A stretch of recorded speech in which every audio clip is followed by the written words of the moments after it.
ہم اللہ اور اس کے رسول کی بات ماننے والے ہیں, اسی پر ہم عمل کریں گے, زندگی بھر اسی پر عمل کریں گے. ہماری جان چلی جائے تو جائے, لیکن اللہ اور اس کے رسول کے احکامات سے ہم سودا نہیں کر سکتے. میرے بھائیو, یہ جذبہ ہونا چاہیے ہمارے اندر. عبداللہ ابن عمر ہی کے بارے میں ایک دوسرا واقعہ سنو. عبداللہ ابن عمر کے بارے کہتے ہیں کہ ایک مرتبہ ایک سائل آیا ان کے پاس اور سوال کیا, شاید ترمذی کی روایت ہے, صحیح روایت ہے, لیکن سوال کیا کیا حج تمتع جائز ہے؟ حج تمتع کہتے ہیں جو بیت اللہ کا حاجی ہوتا ہے, زائر ہوتا ہے, زیارت کرنے کے لیے, حج کرنے کے لیے جاتا ہے, وہ پہلے عمرے کا احرام باندھتا ہے. عمرہ کرنے کے بعد پھر احرام کو کھول دیتا ہے, پاک ہو جاتا ہے, حلال ہو جاتا ہے, پھر 8 ذی الحجہ کو حج کا احرام باندھ کر کے حج ادا کرتا ہے. اسی کو حج تمتع کہا جاتا ہے. تمتع اس لیے کہ عمرہ کرنے کے بعد پھر حج کرنے سے پہلے بیچ میں اسے فائدہ اٹھانے کا کچھ موقع مل گیا, اس لیے اس کو حج تمتع کہا جاتا ہے. ایک سائل آیا اور پوچھا کیا حج تمتع جائز ہے؟ عبداللہ ابن عمر نے کہا ہاں یقیناً جائز ہے.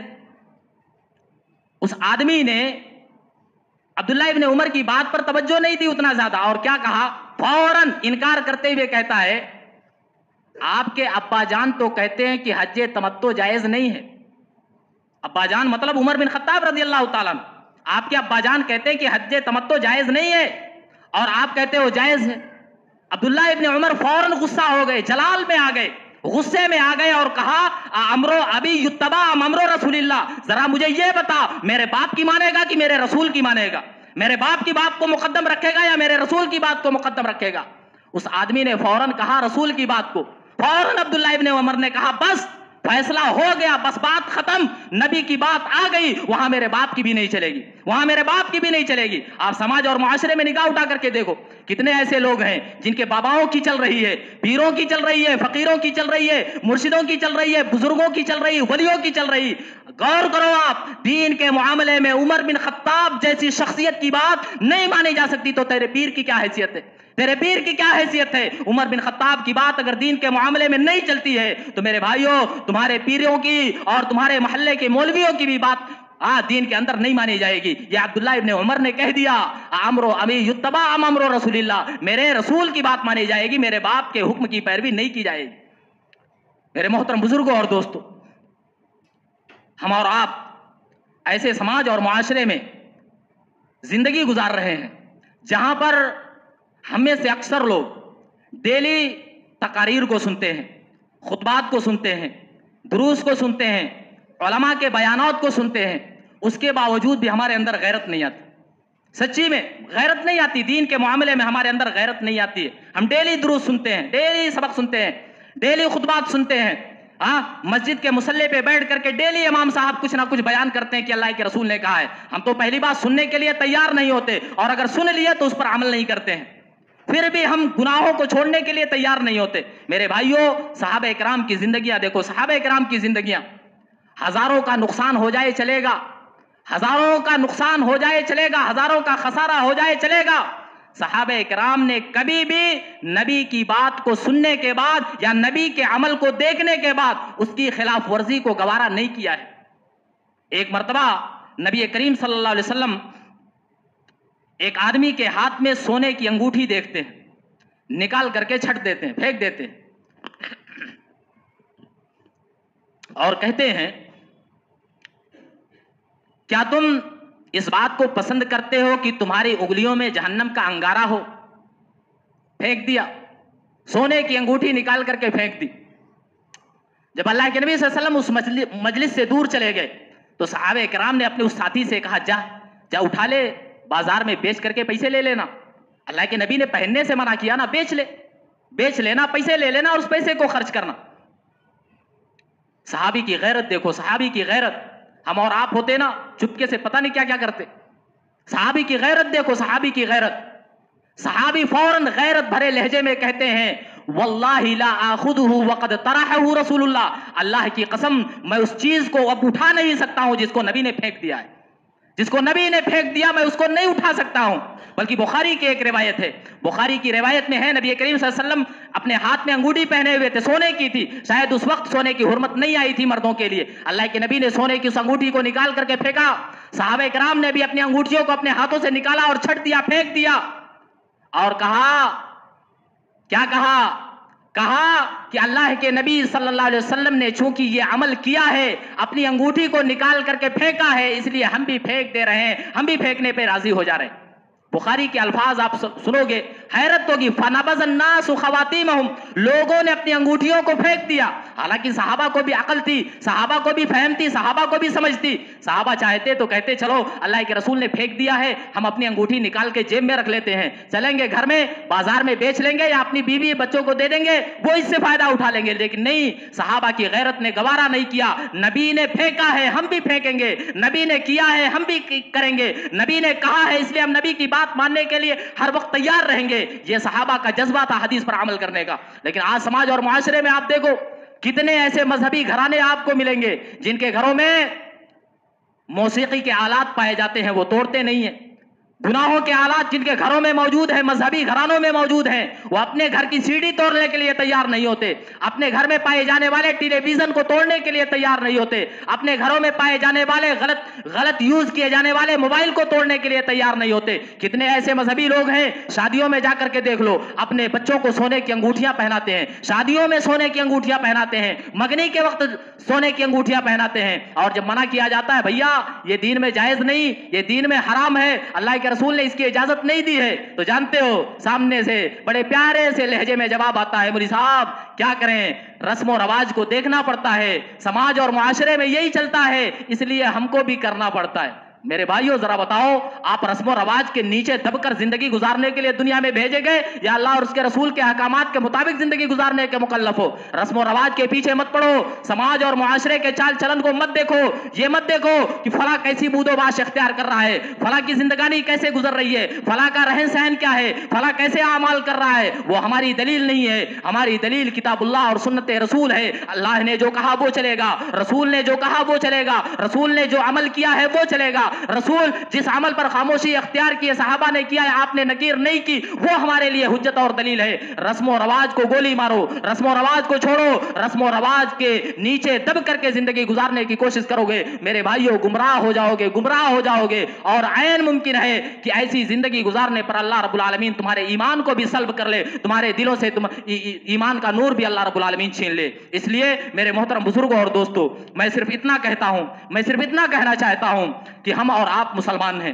ہم اور آپ ایمان والے ہیں، ہم نے اللہ اور اس کے رسول کا کلمہ پڑھا ہے، اس لیے ہماری زندگی اللہ اور اس کے رسول کے بتائے ہوئے احکامات کے مطابق گزرنی چاہیے۔ اگر ہم رسم و رواج کے پیچھے پڑے، علماؤں کے پیچھے پڑے، پیروں فقیروں کے پیچھے پڑے، بزرگوں اور ولیوں کے پیچھے پڑ گئے، میرے بھائیوں ہم اور آپ گمراہ ہو جائیں گے۔ اس لیے نجات کا راستہ صرف ایک ہے، اللہ کی کتاب اور سنت رسول صلی اللہ علیہ وسلم، انہی دونوں چیزوں کو مضبوطی سے پکڑ لو، سماج اور معاشرے کے رسم و رواج کو چھوڑ کر کے قرآن اور حدیث کے مطابق اپنی زندگیوں کو ڈھال لو، یقین مانو تم اس دنیا میں بھی کامیاب ہو جاؤ گے اور آخرت بھی تمہاری سرخرو ہو جائے گی۔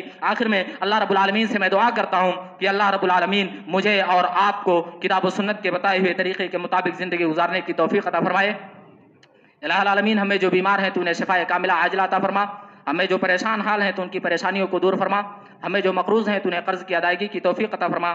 الہ العالمین تمام مسلمانوں کے علم میں، عمل میں، رزق میں، مال میں، اولاد میں اور عمر میں برکت عطا فرما۔ الہ العالمین تو ہمیں جب تک زندہ رکھ، دین اسلام پر زندہ رکھ، اور ہمارا خاتمہ ہو تو ایمان پر ہمارا خاتمہ ہو۔ آمین وآخر دعوانا ان الحمدللہ رب العالمین۔